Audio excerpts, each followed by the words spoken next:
Halliday presents, in the red corner, the undisputed, undefeated Weed Whacker Guy. Champion of hurling grass and pollen everywhere. And in the blue corner, the challenger, extra strength Halliday. Eye drops that work all day to prevent the release of histamines that cause itchy allergy eyes. And the winner by knockout is Halliday. Halliday, bring it on. This is the Roger Stone Show.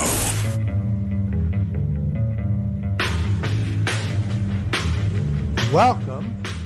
I'm Roger Stone, and I'm, of course, your genial host here at the Roger Stone Show. I'm a political animal, actually an old Nixon hand at a very young age, a veteran of 13 national presidential campaigns. I would say 13 national Republican presidential campaigns, but, well, in all truth, in 2012, when the party of Lincoln nominated George Romney, a man who I never believed in anything other than perhaps winning, I bolted briefly to the Libertarian Party, only to return to the party of Lincoln just in time for my friend Donald Trump's 2016 takeover of the GOP from the Bush Country Club set, but more importantly, from the neocons. But I criticize Republicans and Democrats equally. I'm a pretty shrewd analysis, so I certainly criticize Republicans like Mitch McConnell, and I've certainly written a book, The Bush Crime Family, so I think I call them like I see them. People come to my show for the inside scoop on politics, and I admit to you that I have a sentimental attachment to the old party of Abraham Lincoln, Dwight Eisenhower, Barry Goldwater, certainly, the guy who got me into politics. I was a Goldwater zealot before I landed a job with Richard Nixon. And of course, that led to my job with Ronald Reagan. But I also have come to believe that the two parties are really dominated by a ruling elite, by a moneyed elite. They are globalists, they are neocons, and to a certain extent, our politics, this kabuki dance that is orchestrated in the media, it's like a Hegelian device to divide Americans and to distract us from the country's problem and the fact that the rich are getting much richer and the middle class is dying while the poor is getting poorer. Of course, all of that changed when Donald J. Trump came along. He is the most improbable, brash, fearless, outspoken, and trust me, unhandled, unmanaged, unscripted political figure in American history. Donald Trump elected Donald Trump in 2016. There is no Karl Rove, certainly not Steve Bannon, certainly not Roger Stone. He is very much his own man, and he marches to his own drummer. He will never be a politician. He's the leader of a political movement.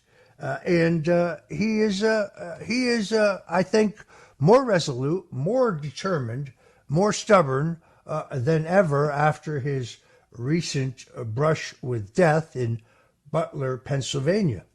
I mean, it disgusts me that they not only tried to impeach him based completely on fraudulent evidence, we now know that the Obama-Biden cabal used the full authority of the United States government and the incredible capabilities of our intelligence agencies to utilize what they knew was falsified information, the difference between falsified information, including the Steele dossier, the false claim that the DNC had been hacked by the Russians to launch what can only be called an illicit, illegal coup against Donald Trump. First, they tried to spy on his campaign in 2016. And of course, the mainstream media denied that. Here's Donald Trump speaking to Leslie Stahl. So, the biggest scandal was when they spied on my campaign. They spied on my campaign. Well, there's no real evidence of that. Of course there is. No. It's all over the place. Leslie, Sir, they spied on my campaign and they got caught. Can I say something? You know, this is 60 Minutes, and we can't put on things we can't verify. You won't put it on because it's bad for Biden. We can't put on things we can't verify. Leslie, they spied on my campaign. Well, we can't verify It's been totally verified. No. It's been, just go down and get the papers. They spied on my campaign, they got caught. No. And then they went much further than that, and they got caught. And you will see that, Leslie, and you know that, but you just don't want to put it on the air. As a matter of fact, I don't know that. So that is typical of the mainstream media. Of course, the final report by Special Counsel John Durham absolutely confirmed without question that Donald Trump's campaign and numerous of his aides, including yours truly, had in fact been spied on, at least if you believe the New York Times, because they splashed that on page 1 above the fold the very day that Donald Trump was inaugurated. The New York Times reported that I was among 3 Trump associates who were under surveillance because of my contacts with the Russians, which of course was baffling to me because I had no contacts with the Russians. Now, of course, they tried to bankrupt him in a ridiculous case in New York where they have a law that no one has ever been prosecuted under, where he borrowed money, did his own assessments of the value of his assets, borrowed money from a bank that did its own due diligence. No one ever takes the borrower's word for it. They can look at their balance sheet, but they are required to do their own due diligence. They lent him money. They got paid back in full, and they made $40 million in interest. But there was no crime there. This was designed to try to impoverish him and then, of course, hit him with enormous fines that he had to pay in order to be able to appeal. That's about as un-American as it gets. He should have an automatic right to appeal. But they tried to bankrupt him. And now, yes, sadly, I conclude, based on everything I know regarding what happened in Butler, Pennsylvania, that they are the same people who killed John F. Kennedy, the same people who removed Richard Nixon 50 years ago this past week, the same people who attempted to assassinate Ronald Reagan, the same institutions and people who tried to remove Reagan in the Iran-Contra scandal, the same people who cooked up the Russian collusion hoax, 2 phony impeachments, this tsunami of lawfare against him, where a special counsel has pursued him over his handling of top secret and classified documents in a case in which the Presidential Records Act, based on a ruling, strangely enough, by the judge in my case, Judge Amy Berman Jackson, allows an ex-president to do whatever he wants with his record. Not so, by the way, of vice presidents and U.S. senators. Joe Biden, a special counsel tells us, violated that exact same law, but he's not going to be prosecuted. Now, it was right here on the Roger Stone Show that I told you just weeks ago that I did not believe that Josh Shapiro, who was then the heavy favorite to be vice president, would be selected. I think I actually said this first when I was guest hosting for my great friend Lou Dobbs, a great American, a great broadcaster, a great journalist, the winner of an Emmy and a Peabody, a real patriot and a great friend who we all miss. But I think I said it first when I was sitting in on his show. I said that Barack Obama was moving aggressively to veto the vice presidential candidacy of Pennsylvania Governor Josh Shapiro. because of the fear that the Shapiro nomination, Shapiro is, of course, Jewish. It's reported that he volunteered to fight for the IDF in Israel, would potentially cost the Democrats, both Michigan and Minnesota, with their very large Muslim American populations. It was right here on the Roger Stone Show that I told you they would pass over Arizona U.S. Senator Mark Kelly, largely because we learned that Kelly is in a partnership with the Communist Chinese company that makes the kind of satellite spy balloons, surveillance balloons, like the one that Joe Biden and his Secretary of State and Secretary of Defense let float all the way across America before they finally shot it down over the ocean after it had already downloaded all of its purloined data, photographs and other intercepted communications. It actually flew over our one of our most top secret nuclear bases in Montana. So I guess in the side, Kelly had a job as a U.S. Senator. He was eliminated. That's when I told you we would end up with this obscure left-wing progressive governor, Tim Walz. We're going to have quite a bit to say about him because evidently, well, it doesn't look like they vetted him very well. Tim Walz, as governor, delayed 3 days after a request from the mayor of Minneapolis because the Twin Cities were on fire in the May 2020 Antifa BLM George Floyd riots. Then he blamed the mayor for the delay, even though the mayor didn't have the statutory authority to mobilize the Minnesota National Guard. Only the governor had that. This is the same governor who mandated that all men's rooms, including the boys' rooms in public schools, must have tampon dispensers. You can't make this stuff up, folks. So it seems that on top of all of that, that Governor Walz refused to defend a statue of Christopher Columbus outside the state capitol when it was attacked and destroyed by terrorists, and he refused to replace it. He got castigated by the Italian American Civil Rights League last week over that. Mike Crispy blasted him. You've heard Mike here on the show.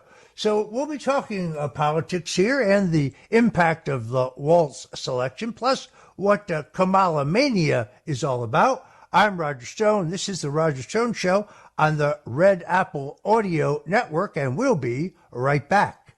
This is the Roger Stone Show.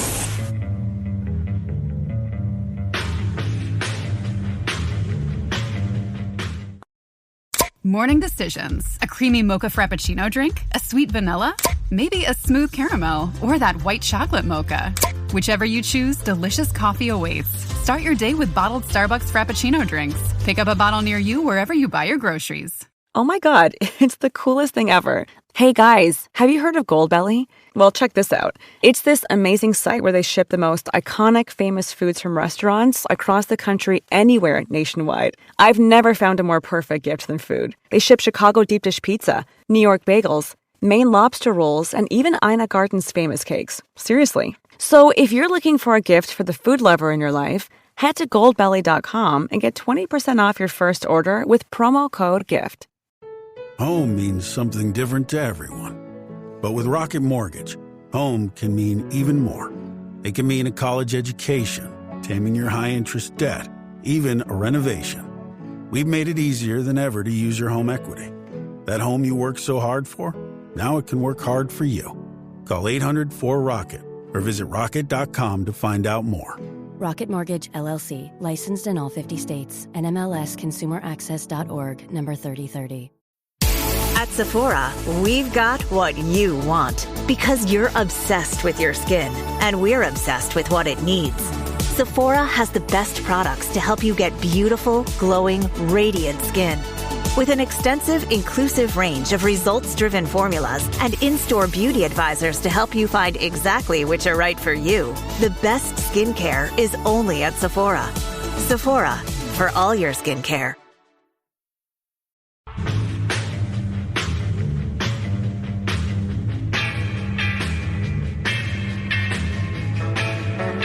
This is The Roger Stone Show.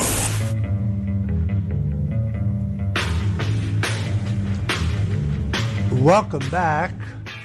I'm Roger Stone, and this is The Roger Stone Show on the Red Apple Audio Network. And, well, as usual, we're talking politics with what I believe is going to be one of the hardest fought and I think closest to presidential races in American history. But right now what we're experienced, I guess you could call it Kamala mania.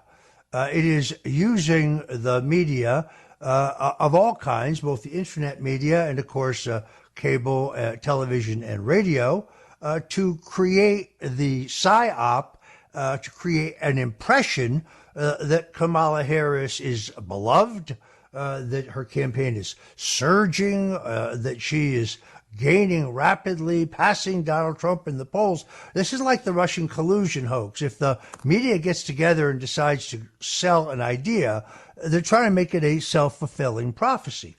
As vice president, Kamala Harris had the lowest approval ratings of any vice president. She actually came in 1 point lower than Spiro Agnew, and that was just before he resigned in a corruption scandal. And what they're doing right now is they're juicing the polls. By that I mean, let's take today's New York Times Siena College poll, which has suddenly Kamala leading in 3 swing states. If you take a look as a political professional at that polling, you'll see that they have very purposely oversampled the number of Democrats. In other words, the sample does not reflect the real number of Democrats who are going to vote in this race. And that gives Kamala Harris this optical illusion lead. She can't fill a hall. They have to go hire a hot R&B act. I guess that's what that was, for a stadium. So she comes out and speaks for a few minutes. But as soon as she starts speaking and the entertainment ends, people keep streaming out. Her supporters, maybe even her campaign, seem to be using AI to create these images that we see on the internet that depict these enormous crowds that don't really exist. They tell us that she's raked in $300 million, but virtually all of that is from ActBlue, an online payment processor, which anyone with a credit card can give to. By the way, you don't have to even have the card match your name or the address where the bill is sent. And we have established, James O'Keefe particularly, but many journalists have established a network of completely fake donors or people who gave $5 to a Democrat once, but whose data has now been used to make it appear that they have given multiple and ultimately thousands of dollars of contributions. It's a scam. It's illegal. All that data will be collected, but they're money laundering in the name of people who are really not the donors. It's all part of the exact same PSYOP. Now, people criticize Donald Trump for questioning Kamala Harris's shifting ethnicity for political expediency and benefit, but no, I'm sorry, that's not racist. What it does is show you that she's a chameleon, that she's not real, that she's a fraud. This is someone who giggled about smoking weed with Tupac when she was listening to Tupac and Biggie in college, even though neither one of them had recorded anything. They were both unknowns at that time. But then turns around as the district attorney of L.A. And locked up over 500 overwhelmingly black people for the first time, nonviolent crime of possession. So this is going to be a humdinger of a race. Coming up, joining us shortly, David Schoen's going to talk to us about the lawfare against Donald Trump. We'll be right back.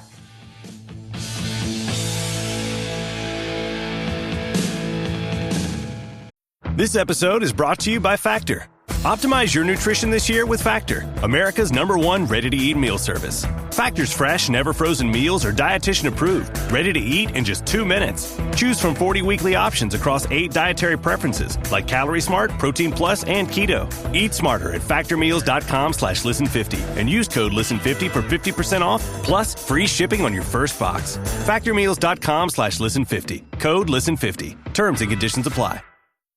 Last week was our first playoff game, and my plaque psoriasis was so itchy under all my gear. Sometimes just thinking about scratching could take me out of the moment. And then my doctor told me I could get clearer skin with a pill called Otezla. Otezla apremilast is a prescription medicine used to treat adult patients with plaque psoriasis for whom phototherapy or systemic therapy is appropriate. Otezla can help you get clearer skin after just 4 months. Okay, ready for the next game. Talking to my doctor about a pill was a total game changer. Don't use Otezla if you're allergic to it. Get medical help right away if you have trouble breathing or swallowing, swelling of the face, lips, tongue, throat, or arms. Severe diarrhea, nausea or vomiting, depression, suicidal thoughts, or weight loss can happen. Tell your doctor if any of these occur and if you have a history of depression or suicidal thoughts. Live in the moment. Ask your doctor about Otezla. Call 1-844-4-OTEZLA or visit Otezla.com for prescribing info about cost, and more. You've created a cool indoor retreat. Now let Mighty Pine provide the quiet and energy-efficient comfort you can depend on with a range of innovative cooling solutions like the Carrier Infinity Heat Pump that delivers premium home heating and cooling performance. Learn more at MightyPineHVAC.com. You make it a home. Let Mighty Pine make it more comfortable. Rebates, incentives, and financing are available for a limited time. Mighty Pine and Carrier. Turn to the experts. Plan on flying? In order to board domestic flights, your driver's license or state-issued ID must be a real ID. Learn how to get your real ID today at tsa.gov/real ID or visit your local DMV.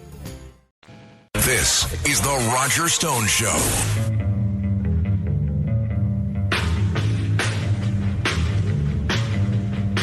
Welcome back, folks. This is the Roger Stone Show and the Red Apple Audio Network. My advice right now is to go to the App Store and download that app to your phone so you don't miss any of the great programming we have here at Red Apple.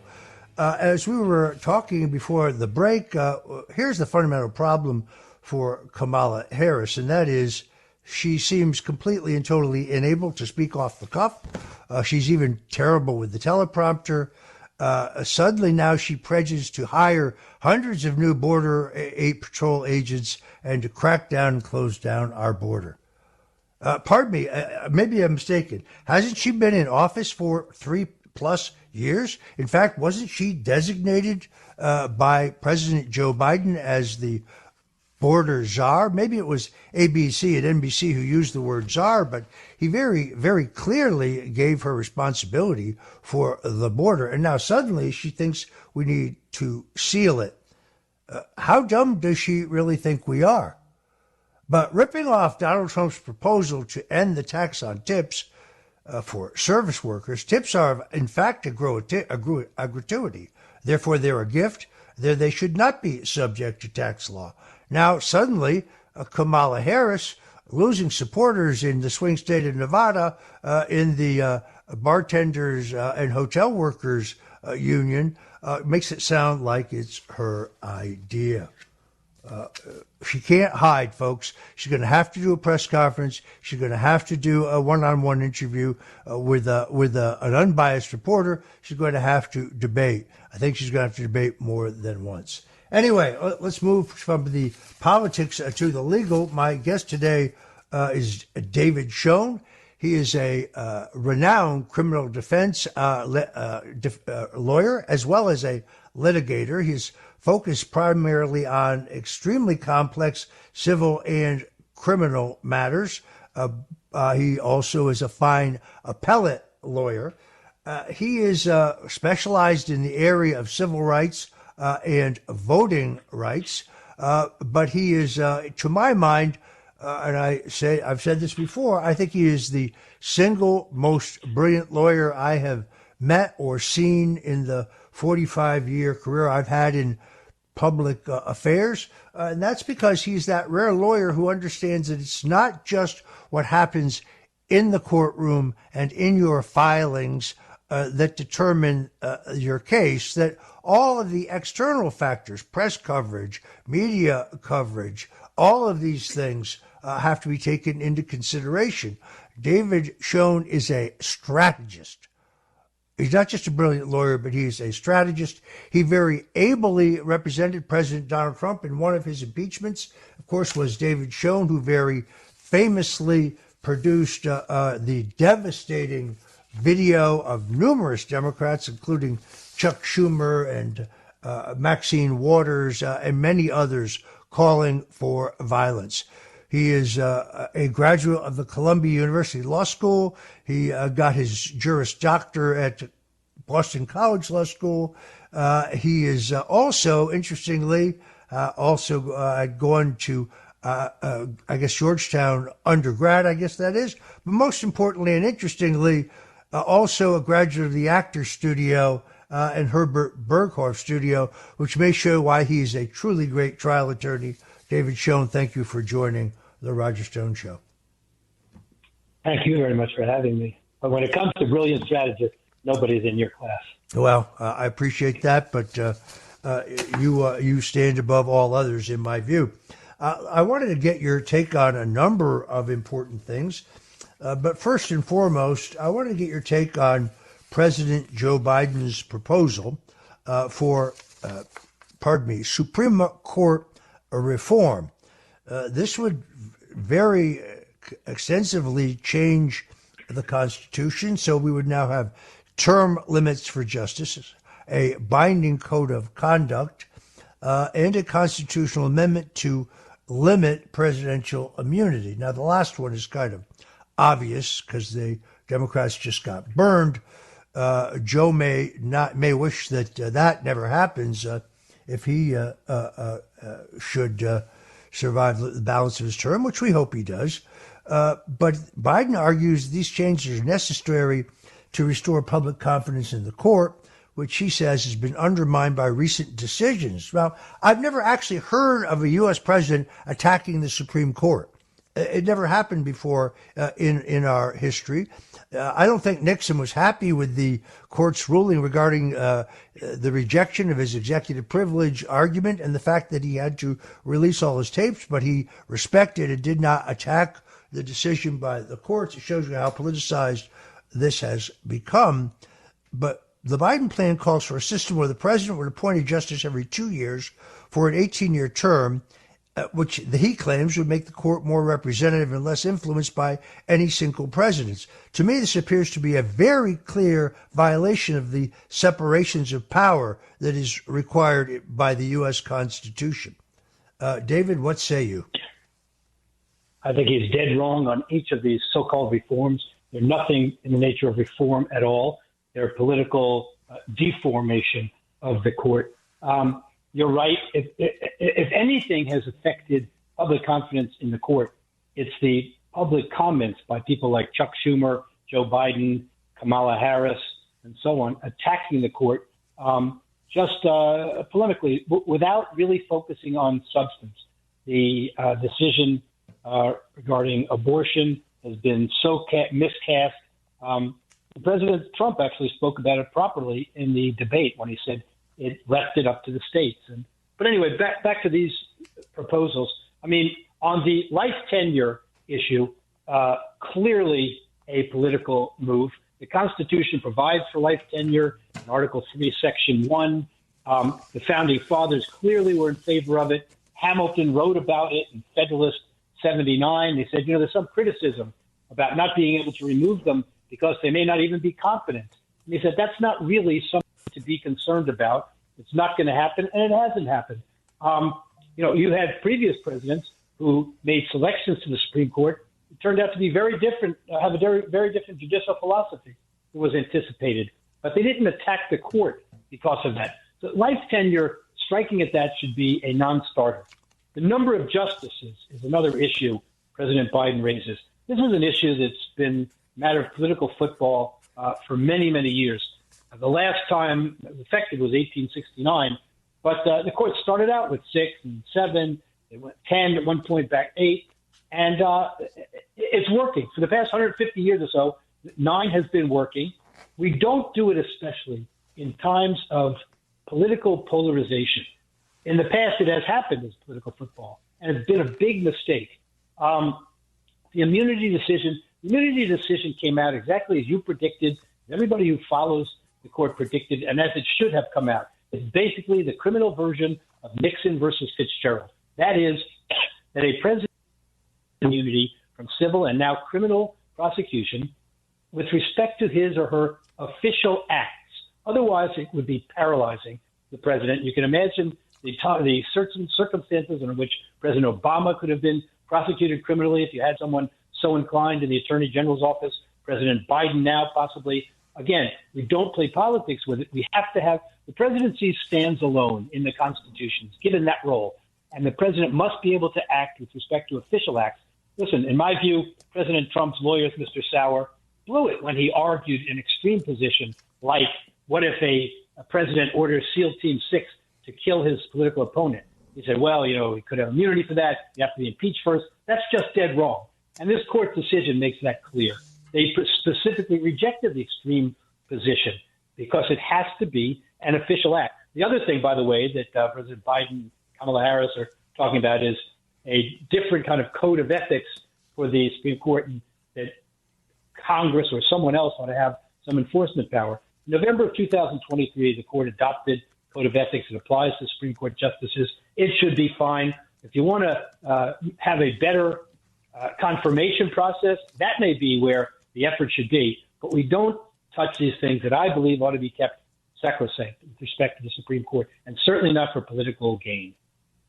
Yeah, it's really extraordinary. Whenever a judge appointed by Obama, Clinton, or Biden makes a decision, they're hailed by the media and by the Democrats and everyone on the left as brilliant, honest jurists. But whenever a decision a judge appointed by Donald Trump makes a ruling, well, they're incompetent, they're unqualified, they're corrupt. I mean, the judge who sat on my trial, the judge who sat on Paul Manafort's trial, the judge who sat on General Flynn's trial were all appointed by Barack Obama. The Russian collusion hoax under which we were wrongly prosecuted was born in Barack Obama's office with Joe Biden present. But you hear no complaints about that. It's really quite extraordinary. It's interesting that the last president to try to increase the members on the Supreme Court was Franklin Roosevelt, and he did that for political reasons, because the court was not approving the constitutionality of a number of his more radical programs. This court has served us well. This is an attempt to get a politicized court. If Joe is so concerned about ethics, where is his proposal to stop members of Congress from actively trading stocks and having a stock portfolio? How did Nancy Pelosi, Yeah, that's what I was going to say. He might change his position on that now. Since Pelosi turned against them, maybe he thinks it's appropriate for people like Pelosi to have some curb on their investments. Look, this is an absurd attempt at the last minute to try to liberalize the court, to politicize the court. Let's move on. We saw that the Supreme Court returned Jack Smith's case in D.C., the election interference case, I guess you would call it, back to the trial court judge. But then, surprisingly, rather than asking to expedite, which he's done from the beginning of this process, making it clear that they had to have a trial before the election because this is, in fact, a politically motivated election interference case, now he wants to go slow in the face of this immunity decision by the Supreme Court. David, what do you make of that? Well, Jack Smith has major problems here. That court, Judge Chutkan, is going to have to deal with at least two major issues. the immunity decision that came back, and the Fisher case, which said that basically in this case, the obstruction statute, which is two of the counts, 20-year counts, should not apply in this case. They limited that to the obstruction by impeding or hurting the availability of a document with respect to an official proceeding. Jack Smith may try to somehow now cabin this within that statute, but it shouldn't be able to. Everybody knows this case was about the speech that was made and so on, and it's been taken out of context. So Judge Chutkan's going to have to deal with all of those, and the clear direction by the court on remand of the immunity decision was to analyze which acts were official acts. And so in that case, you've got to go back and see what was presented to the grand jury, because an important part of that immunity decision is not only does the president have immunity for official acts, but from an evidentiary standpoint, the prosecution cannot use evidence related to official acts to then bring a charge with respect to an unofficial act. So what was the grand jury told with respect to official acts that might have led them to indict? The problem is exacerbated in the New York case in front of Judge Merchant, by the way, because in that case you've had a trial. And so the real question now is going to be what official acts evidence was used before the grand jury to get the indictment, and what official acts evidence was presented to the jury that would have then tainted the verdict. So this immunity decision has significant repercussions. And, you know, Judge Chutkan, it's clear that her agenda was to move this case as quickly as possible, to interfere, let's say, with the elections going on, or to treat that as if the election were a non-event. And that's not appropriate either. You know, these judges like to say, well, I'm treating President Trump just like any other litigant. That's not true. And they have a civic responsibility to have a mind on what's happening with the election for the American people as well, and not let a case like that interfere with it. Okay, folks, if you're just tuning in, we're talking to David Chung, criminal defense lawyer who represented President Donald Trump in one of his two impeachments. We're talking about the lawfare against President Donald Trump. This is the Roger Stone Show here at the Red Apple Audio Network, and we ask you please go to the App Store and download that to your phone. We'll be right back. This episode is brought to you by Principles. Ray Dalio, legendary investor and New York Times best-selling author, wants to pass along his understanding of how countries go broke, because he believes the U.S. budget and debt situation needs to be addressed. To give you that knowledge, he has put the draft of his book, How Countries Go Broke, The Big Cycle, online for free. It's available now at economicprinciples.org. Impact confirmed. The Slayer has been activated. Demonic threat level increasing. Hold the line! All the power of hell cowering before one man. id Software presents Doom: The Dark Ages. Available May 15th on Xbox Series X and S, PlayStation 5, and PC. Pre-order now. Rated M for mature. Support comes from ServiceNow. We're for people doing the creative work they actually want to do. That's why this ad was written and read by a real person, and not AI. You know what people don't want to do? Boring, busy work. Now with AI agents built into the ServiceNow platform, you can automate millions of repetitive tasks in every corner of your business, IT, HR, and more, so your people can focus on the work that they want to do. That's putting AI agents to work for people. It's your turn. Visit ServiceNow.com. This episode is brought to you by Netflix. 3 couples, 4 vacations, a lot to unpack. Watch The 4 Seasons, a new series starring comedy favorites Tina Fey, Steve Carell, Will Forte, Coleman Domingo, and more in a hilarious and heartfelt love letter to long-term relationships. Based on the original Alan Alda film. Watch The 4 Seasons, streaming now only on Netflix. This is The Roger Stone Show. This is The Roger Stone Show. Welcome back. I'm Roger Stone. That, by the way, is 2120 South Michigan Avenue, the only instrumental recorded by the Rolling Stones. one of my favorites. We are here with criminal defense lawyer and appeals lawyer David Schoen. We're talking about the tsunami of lawfare being waged against President Donald Trump. Recently, Judge Eileen Cannon, a Florida-based judge in the 11th Circuit, ruled that the appointment of Special Counsel Jack Smith was unconstitutional for several reasons. Firstly, because there was no provision in law for his position. Secondarily, he got these sweeping prosecutorial powers without ever being confirmed by the U.S. Senate. He was not a sitting U.S. attorney, unlike the special counsel in the Hunter Biden matter, who has been confirmed as a Justice Department official by the U.S. Senate. And of course, that will now be appealed to the 11th Circuit and then presumably to the Supreme Court. So I guess I've followed this argument for a long time. I've read all of the pleadings in the so-called and filings in the so-called documents case. Yes, when I predicted in a surreptitiously and illegally recorded video at Mar-a-Lago, a video that showed me saying nothing whatsoever wrong, I predicted that I thought this was going to happen. That's because I can read. And I was familiar with this argument because it had been brought by one of the witnesses in my case, and it was, I think, incorrectly decided in the D.C. Circuit. But I guess my question for you, David, is what do you think of the case? What do you think the time frame, what do you think will happen in the circuit? And what will happen in the at the Supreme Court? Because, of course, if Judge Cannon were to be fully upheld, it would mean that the indictments by Mr. Smith against Donald Trump in D.C. are also faulty.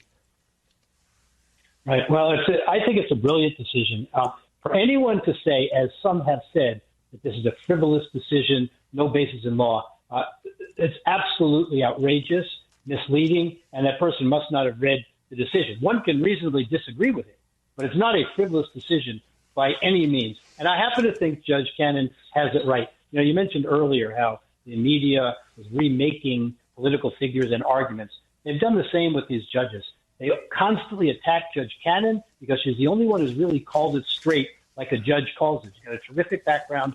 She comes from prosecution side and so on. But I think in this case she's right. And by the way, there's an additional argument that she wrote about. She questioned the lawyers about this and wrote about that she believes also strikes down Jack Smith's appointment as unconstitutional. And that's the Appropriations Clause argument under Article 1, Section 9, Clause 7 of the Constitution.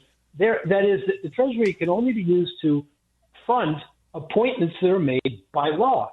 And since her position is this is not an appointment that comports with the law for the reasons you said, it violates the Appointments Clause under Article 2, Section 2, Clause 2, it couldn't have been funded. And he has basically an unlimited funding. So I think she's right.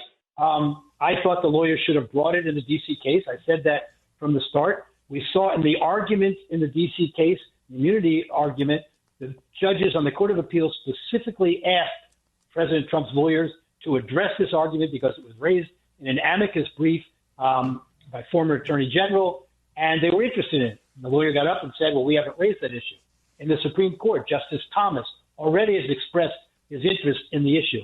Where does it go from here? As you noted, the prosecution, Jack Smith, has appealed it to the United States Court of Appeals to the 11th Circuit, and that circuit is a pretty broad spectrum. So I think to some degree, it depends on who's sitting on the court, on the panel that hears it. But ultimately, it will have to go to the United States Supreme Court.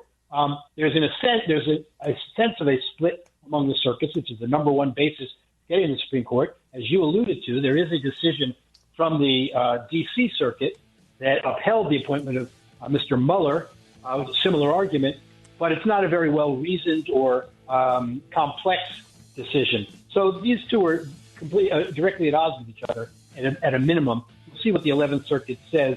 But I think it's a very important argument. By the way, you mentioned Hunter Biden. I'm sure you're aware Hunter Biden's lawyer, very capable lawyer, has raised this argument. He now is saying, given Judge Cannon's... David, I'm afraid we have to leave it there. I apologize for having to cut you off. But thank you for joining us today on The Roger Stone Show. All right.